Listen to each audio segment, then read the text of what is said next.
Hi there. Okay, I am back with a new book review. This series is called Pug Pals. And first of all, I should start with the bad news. The bad news is that there are only two in this series, and this is actually book number two. Yay for vacay. But why I wanted to show this to you is because it is such a sweet story. It's just a very, very sweet story.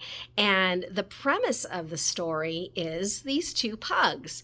And the two pugs are actually the author's pugs.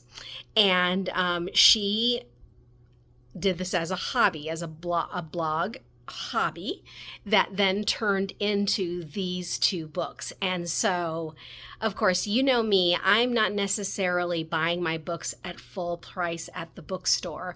I'm either getting them from Friends of the Library book sales or Goodwill, because I do go through a lot of books. And over the last few years, I've had to change different grades. And so a lot of times, as for example, right now, I just finished up my contract as a third grade teacher, and next year I actually am going to be doing a first and second grade class. And so a lot of these books would not go into my third grade classroom or my first and second grade classroom necessarily. And so then it causes me to have to go buy more books, which I'm not sad about buying more books. It's just that's the reality of it. So for me, just budget wise, it just helps for me to be able to get these from these places, which is again why I'm so thankful that those books are available for me.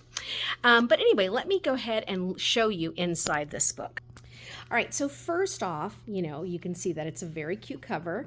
You can see, again, it has the facade or the look of a chapter book. It actually has a good amount of pages in it. It has, I believe, close to 120 pages in the book. And so it's a nice size book. Now, that being said, then I always look and see if actually this is a true chapter book with minimal pages and more focus on the words than the pictures. And as you can see, there's quite a lot of pictures in this book, right? And so it's reading a little bit like a graphic novel to me, but as you can see, super fun pictures. And again, I love this. I could imagine that a younger child would almost look at this as not only being a nice story, but that they might be interested in coming in and coloring some of these pictures. It gives a really nice coloring book vibe, which again, I love that about this book. So again, so far, nothing bad to report on this book. Now, that being said, here's some things that I would look out for. So as you can see, what I normally do is I go through and I circle words that probably would be tricky for even a third grader to sit and read this book. So this, again, would not necessarily be a book that I just hand to a student and just let them read, because there's way too many words in here that while they may be able to sound them out, I want to make sure that they're using their phonogram skills properly so that they actually that's in that cute page, know what the word actually is. And then also I would like to build in comprehension. So with a side-by-side dictionary for them to use as they are reading through the book. And so this would be a nice opportunity for a parent, a grandparent, to go through and to ask them questions about the words that they are saying, maybe even saying properly, but may not necessarily know what they mean, okay?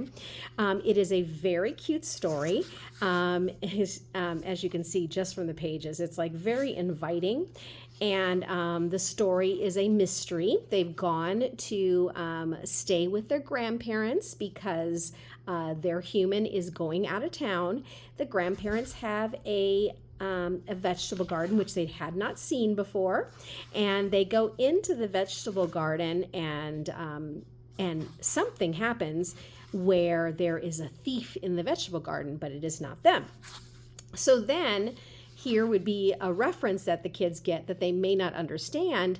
They decide they're going to become detectives like their favorite show, Sherlock Holmes and Watson. Isn't that fun? And so, again, this might be something where they're going to read that and they're not going to have any historical reference to that necessarily. And so that would be something very fun for you to point out to them. The other thing that I wanted to mention is they refer to, on a rainy day, they play a couple of board games, one of them being Battleship, another one being not a board game, but a game called Twister. So again, just some fun conversations to have within the context of reading this book that I find really just a lovely addition to bonding and also building that joy of reading. Okay, so here's the final thing I wanted to mention. So here is the story of, or the narrative of the author who writes this book. And as you can see, her name is Flora Ahn. She's an attorney by day, but by night, she's the author and illustrator of the cartoons on her blog, Bah Humpug. Isn't that cute? So you can look that up to see if it's still available. And although she tried to draw other things, her pugs, Sunny and Rosie, insistently barked and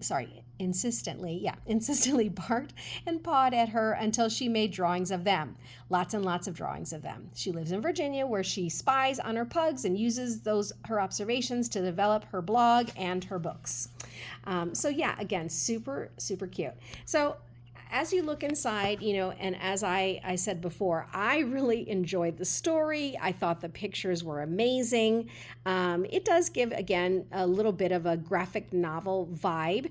It is broken down into chapters, but it's not listed that way in the front of this book. It just goes right into chapter 1. But again, like I said, it's just a really beautiful story. There's a nice lesson to be learned in the story.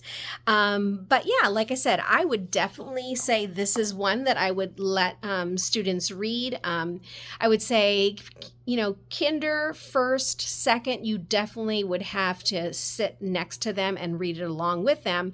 But as we get into third grade, fourth grade, for sure by fourth grade, they could read this by themselves without any problem. And they probably could read it quite quickly. All right, if you have any suggestions on books you'd like me to review, please make sure and leave them down below. And as always, thanks so much for coming along on this journey of reading all the books that were in my third grade library.